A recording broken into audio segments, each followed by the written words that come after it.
Hello, everybody, and welcome to your favorite show. We're talking about wrestling and racing, brought to you by Ardensburg Grill in Central South Carolina. Also, we want to give a big shout out to Beef and Rib in Westminster, South Carolina, Pepsi Cola, and of course, our major sponsor. We're talking about Dorsey Auto Sales in Anderson, South Carolina, brought on Whitehall Road, and you can go by there. I got my Chevy car there. I've enjoyed it ever since I got it last year.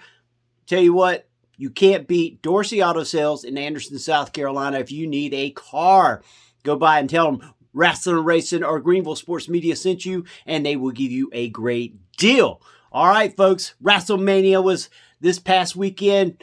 We was on, of course, Wrestling Corner last week and gave our predictions, and now let's go and look at the fallout. And, of course, we can't do that without our guy, Ref Brandon. What's up, Ref? Hey, Jay, how you doing, buddy? Doing great, man. I tell you what, crazy pay-per-view. But before we do that, let's get to some NASCAR, brought to you by Dorsey Auto Sales. And yesterday on NASCAR, we had Tyler Reddick getting the win. Ref, tell us a little bit about what happened yesterday. Yeah, Reddick, again, picked up the win, his fifth of the season in 9 races. And he passed Kyle Larson on the last lap. I think it's the second straight week he's either passed on the last lap or held off somebody on the last lap. And it was Larson second, Chase Briscoe third, Denny Hamlin fourth, and Bubba Wallace finished out the top 5. Yesterday's race was at Kansas Motor Speedway, and this upcoming week they'll be at Talladega. And Reddick having 5 wins in 9 races, and I know it means nothing come chase time, but if his lead gets much bigger, he's pretty much going to have the regular season championship won by the time the Fox NASCAR coverage ends. So it's going to make the rest of the regular season irrelevant because, as long as your guy's going to be in the chase, Reddick wins the regular season title, which means nothing come chase time. But still, there's a few races that really, truly, there's no reason for you to watch them unless, you've got a driver that's on the verge of, making the chase or not making the chase. But, I think Reddick, he won the regular season title a couple of years ago, so we can't say that it's like he came out of nowhere because that's not true. But he didn't win a race last year, so to see him not win a race at all to come back this year and dominate the way he has, it's definitely surprising. I agree with you. And, of course, there was a lot of wrecks. Yeah, no, excuse me. There wasn't many wrecks yesterday. So he definitely dominated in a race that it was basically you had to time your pit stops correctly. Yeah, you did. I know a lot of the old school NASCAR fans don't like this at all. And it's not because they don't like Tyler Reddick. It's because he drives a Toyota, and to a lot of the old NASCAR fans, they hate Toyota because they feel like NASCAR is an American sport, NASCAR is a Southern sport, and now you got a non-American manufacturer in NASCAR, so they're going to hate anybody that drives for Toyota because it's not an American manufacturer. It's nothing against, Reddick himself, but he's definitely the best of the Toyotas this year, but also he drives, for a team that's partly owned by Denny Hamlin, and most NASCAR fans despise Denny Hamlin. So you're having to see Denny be successful as a racer and as successful as a team owner. Yep. All right, folks. Well, there you go. There's your NASCAR news and notes. Now let's go into WrestleMania. Night 1. Night 1, as we said on the show, Ref, was not going to be that good. There was a couple matches that might turn out good, but and we were pretty spot on with them. We're going to go first to the 0 hour. And, of course, we saw the Usos and Mr. Yeah get the win over the, the Vision with ISO Speed, who ends up getting abused by the Vision. And then he ends up doing his business on the Vision by doing a spectacular splash from the ring post all the way over to, it's the Spanish announcing table. I don't know what they call it anymore. Ref, what was your thoughts on the first match? It was pretty much useless. It was nothing but a filler match to get those guys, on the card. But I think me, you, and Howie all three predicted the outcome with,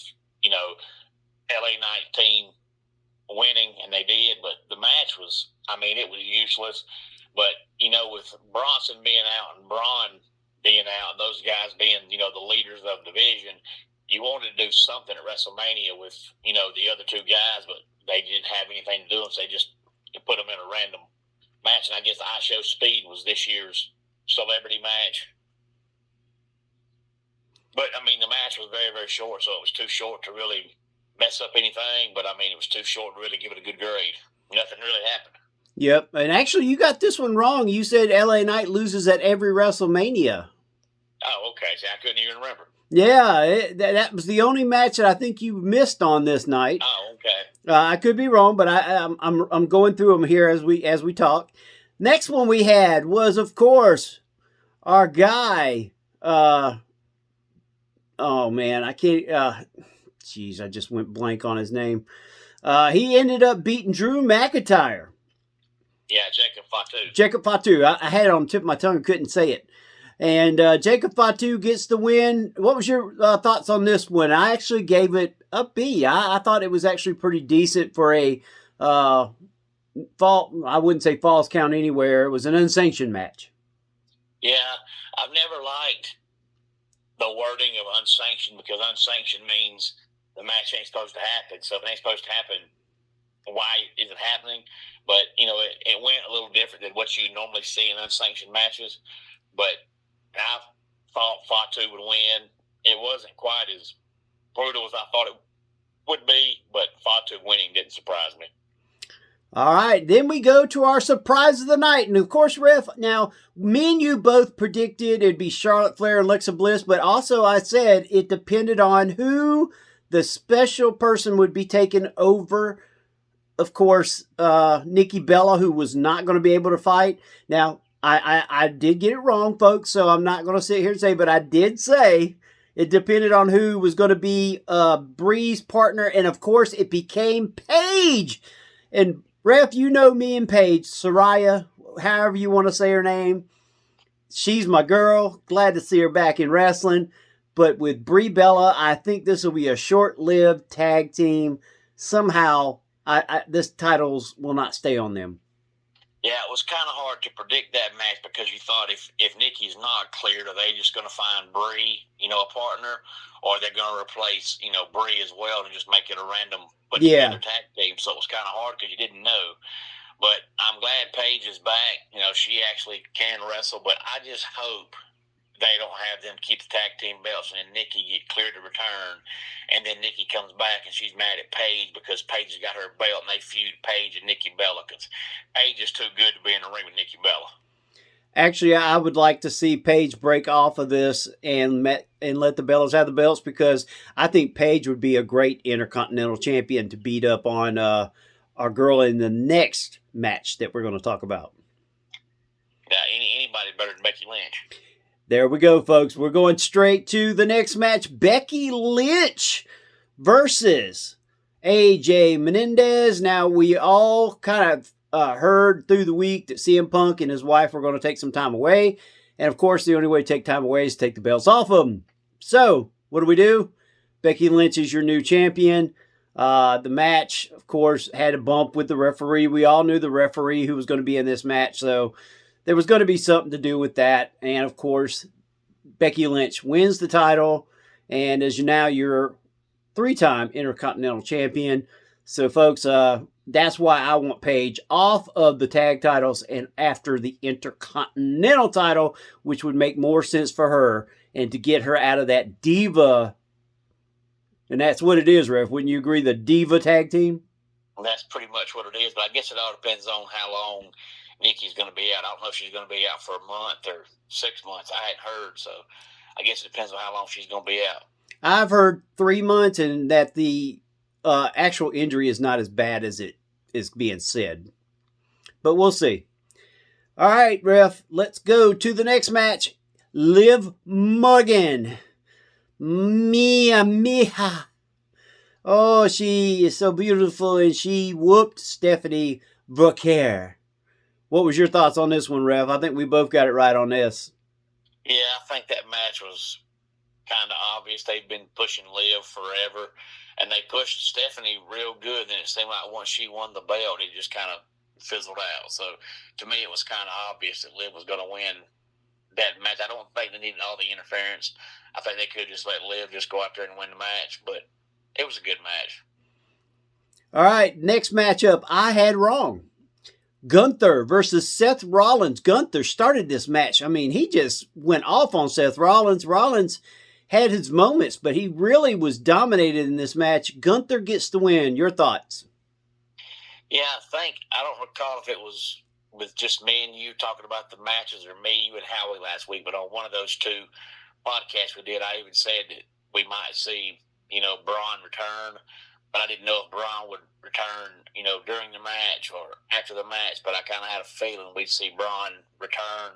So it looks like now we're going to see a feud with Seth and, Braun. It's too bad Braun could have made it back earlier and actually, wrestled on the WrestleMania card. But I'm glad they done it. But, I mean, both guys have accomplished so much in their careers that I don't think either man winning helped them, but I don't think either man losing hurt them. So it really didn't matter. I just thought the way they've been pushing Gunther lately, that he pretty much had to win the match unless there was, something happened on the outside that, caused a distraction. But outside of that, Gunther had to win the match. I agree with you, and I'll make a comment that I made to several people online, and I'll do that after we get done with this one. The last match of the night, Cody Rhodes versus Randy Orton. This one could have been a lot better, but instead, ref, we get the crazy referee bump / bring in your guy, Mr. Pat McAfee, as a ref, who Orton ends up giving a RKO to. And I tell you, ref, this match, it could have been better, and then it ended with Cody Rhodes getting his eye basically knocked out of his head. He's going to be out for a while. I don't know how this is going to affect the world title in itself. But your thoughts, ref? Yeah, it was kind of weird because there's so many ways to look at it, because Pat McAfee swore up and down that if Randy Orton lost, he would leave the business. Hopefully he does, because I can't stand Pat McAfee. But then he comes back, and in his first, I guess you call it, match back on a PLE, he gets taken out by Jelly Roll. So, sure to God, they're not going to have those two in a wrestling match. But what was the point of bringing Pat back for one match and Pat be gone all over again? But then they booked the match leading up to it for the past 3 months, making you want to hate Randy Orton and love Cody Rhodes. And then the way the match was booked Saturday night, it made you have sympathy for Randy Orton and made you want to hate Cody. So the whole thing was confusing. It was. And at the end of this pay-per-view, there were so many people screaming that Triple H is the worst promoter and booker in WWE history. And I know, ref, a while back you said it was TKO, but I found out that Triple H has final say over all creative in WWE. So technically, he is the end-all be-all in WWE. He just can't make any decisions when it comes to payroll and stuff like that. Yeah, I saw something this morning, or it might have been last night I saw it, that originally when they started the Randy Orton storyline, it was going to be he was on the phone with Aleister Black. Now, see, that would have made more sense. At least Aleister Black is a wrestler. Yes. So that would have made more sense. Why they changed it and didn't go with him, I don't know. But the whole point of bringing Pat back for one match and have Pat gone again doesn't make any sense at all. But then at the same time, you book the match leading up to it to hate Randy Orton, and then the way the match gets booked made you hate Cody Rhodes. So none of it made any sense to me. I agree with you. All right, let's go to night 2, ref. We start off with Obafemi and Brock Lesnar. And Obafemi gets the win. I called this one. Y'all was saying Brock. And Obafemi gets the win, and Brock retires then. That's where I got it wrong. I figured he was going to do it SummerSlam, take on Gunther, but he ends up leaving his gloves, his boots in the ring. He is gone. I don't know if we'll get more on it tonight on Raw, which will be coming on pretty soon, so that's why we're kind of rushing through this, folks. But what was your thoughts on this match? Yeah, I think I think me and you both picked Oba to win. I'm not sure about Howie, but to me, Brock winning made no sense. But the match was short, like I expected. Yep. But if you pay attention, they keep saying what's next for Brock. They're not really saying Brock's retiring or Brock has retired. I'm not sure he's retired yet. If he did, that's kind of an odd way to go out because it wasn't booked to be Brock's last match. I didn't talk about it much. And then you go out there and have a 5-minute match on night 2, an opening match, and that's your last match. That just doesn't seem legit to me unless Brock has realized his body's destroyed and he went to them and said, look, I just can't do this anymore. I'm done. I can't do it. Outside of that, then that makes no sense for that to be your last match. I think that was just to try to make Oba be the next big star, and they're trying to make Oba look like he's so dominant he's going to make Brock retire, but I think Brock will come back, and I think he'll wrestle Gunther, and I think that'll be his last match. And I think that's something that needs to happen. I think needs to be Gunther that does it, not Obafemi. All right, let's go to our ladder match for the IC title.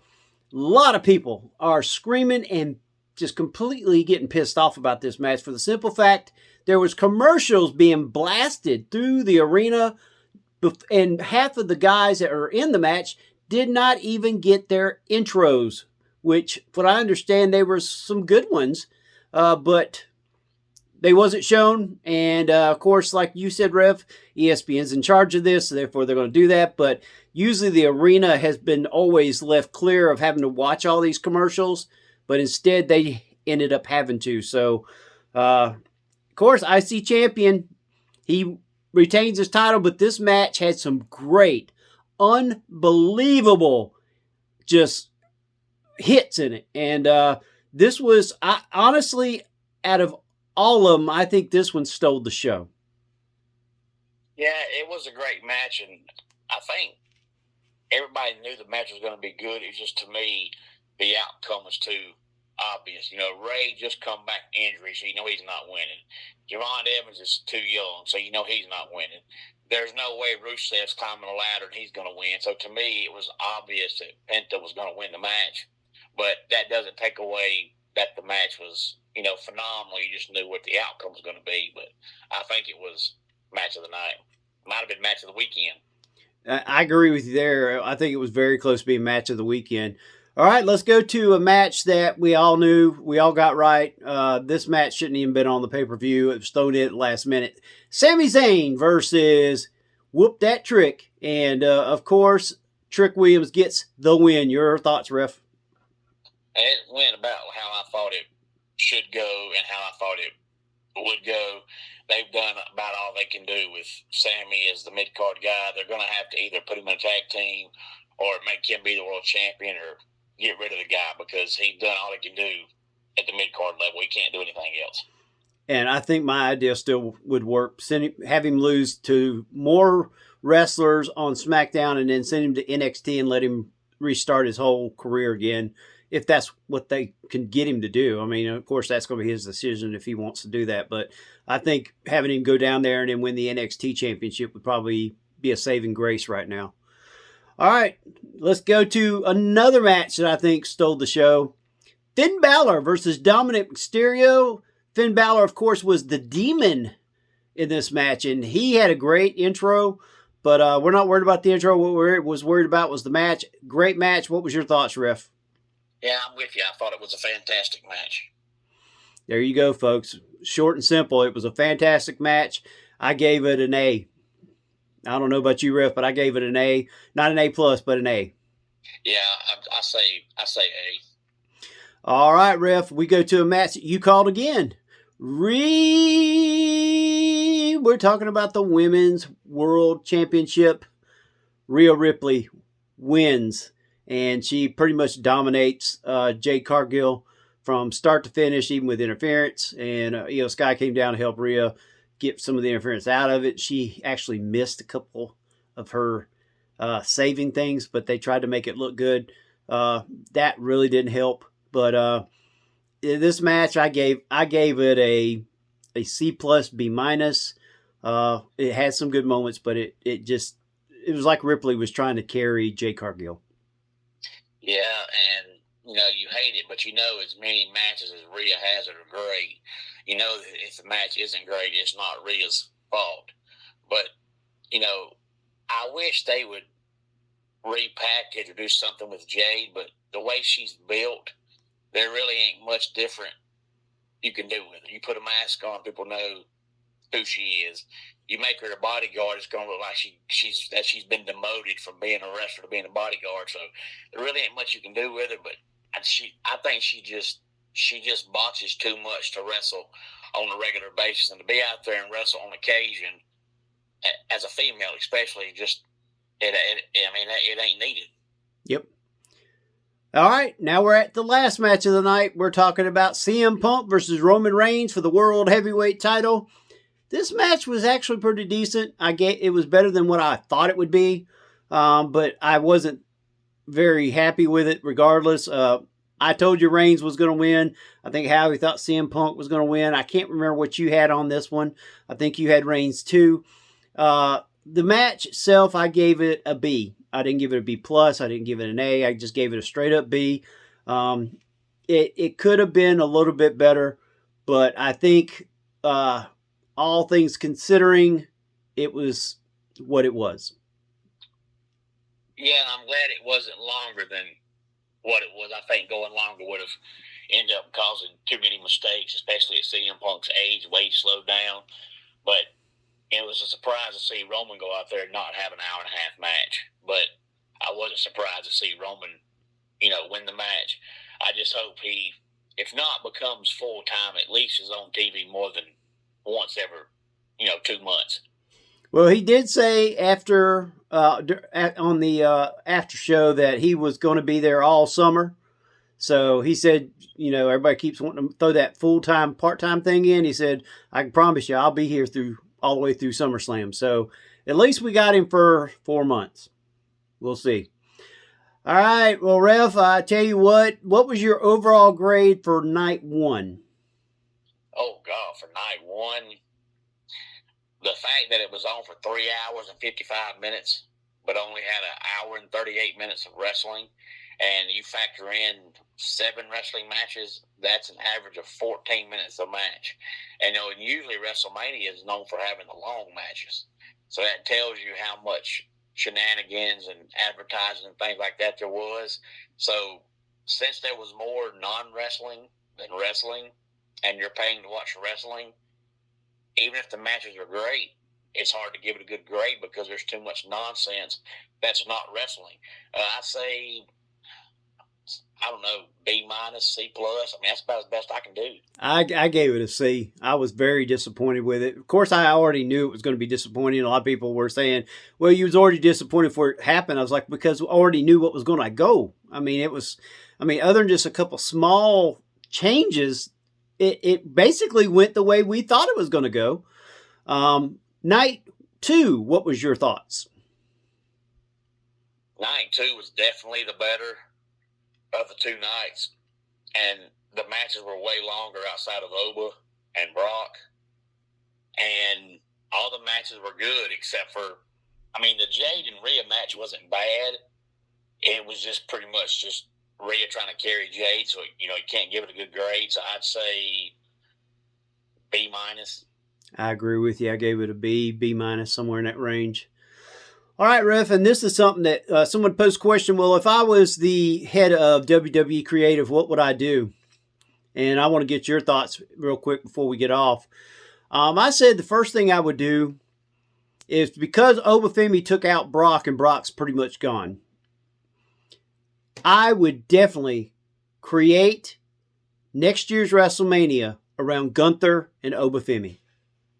I would start building little notches in it, start telling the story, make like a run-in. You can still have those guys go against other people, but if you look at all the superstars right now, Gunther would be the only one that could look smart in the ring with a Rey Mysterio or a Penta, and then also look smart in the ring with an Obafemi or a Royce Keys if he ends up going to a different show.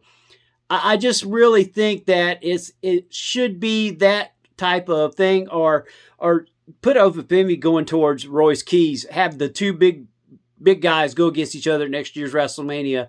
Start building it from the Royal Rumble. You know what I'm talking about? Like they're the last two, and the winner gets to take on, or one of the last three, and they take each other out somehow in the middle of the Rumble.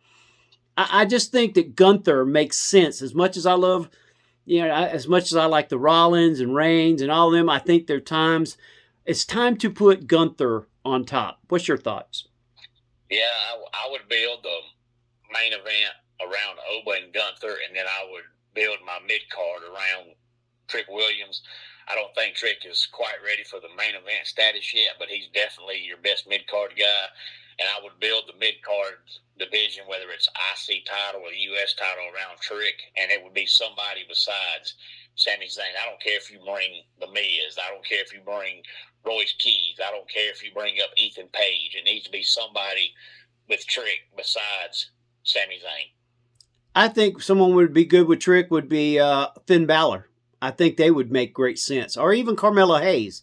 I think Hayes versus Trick did they not have their battles in NXT?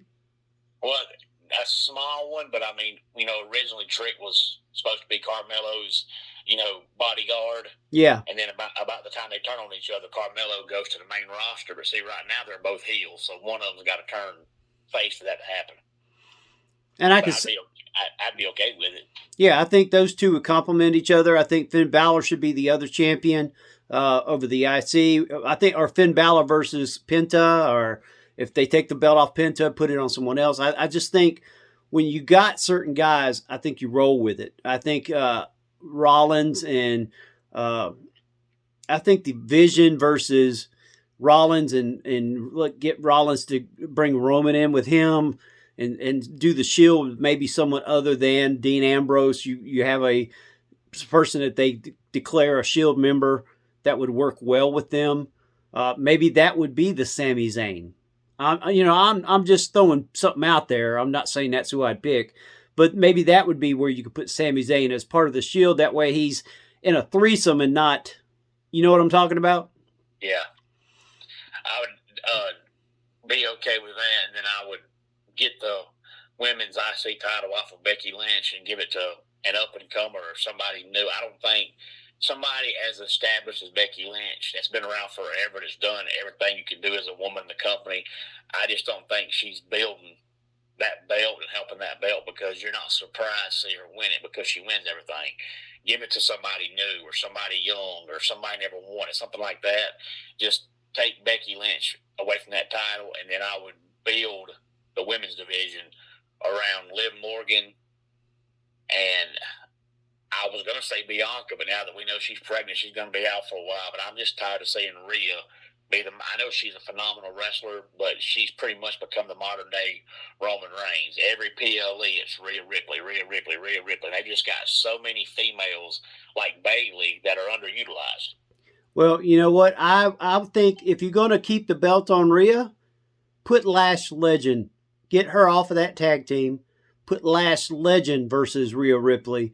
That way you have two big girls, but Lash Legend can definitely wrestle, whereas we both know Jay Cargill, that's not her favorite cup of tea. No. And all right, well, folks, that does it for this week. Ref, tell them where they can find you each week and where you're going to be at. On YouTube, just about every single day. Ref Brandon and the Todd family. It's mainly a wrestling and college football channel, but I do talk baseball and basketball and NASCAR, and then I do top 10 countdowns that sometimes aren't about any kind of sport or wrestling at all. And this Saturday, I'll be in Eastern Ollie, Georgia, but it's not going to be for SWA. It's going to be for Total Aggression Wrestling. They're going to borrow and rent the SWA building to run their show, so I'll be at 244 Livestock Road, Eastern Ollie, Georgia, at 7 o'clock Saturday night for Total Aggression Wrestling. And the main event is going to be Seth Stevens, who's been on our podcast before. He won the Total Aggression World Championship at the last show, and he's wrestling MLW's own Alex Kane this Saturday. Oh, there you go, folks. Great reason to go out. Support local wrestling, independent wrestling. These guys and ladies do everything they can for the sport. Go out there and give them some love, support them. The shows are not that expensive, great entertainment for the family. And of course, if you're lucky, the boss might actually be there and sign an autograph. I think she's going to be there Saturday. Oh, well, there you go, folks. That's worth the price of entertainment right there. The boss will be there Saturday. If you see Ref Brandon and if you see him get scared and he's looking down, you got to know that's the boss. So make sure you go support the boss. We all know if you don't support the boss, it's bad news for you. That's all I can say. It's bad news for you. Support the boss. She will be there. You heard Ref Brandon say it. If you see him trembling, it's because the boss is giving him the evil eye, and he better make that pinfall. 1, 2, 3. All right, folks. Appreciate you joining us for this week's WrestleMania wrap-up show, and we will see you next week with Rasslin and Racin, brought to you by Dorsey Auto Sales in Anderson, South Carolina.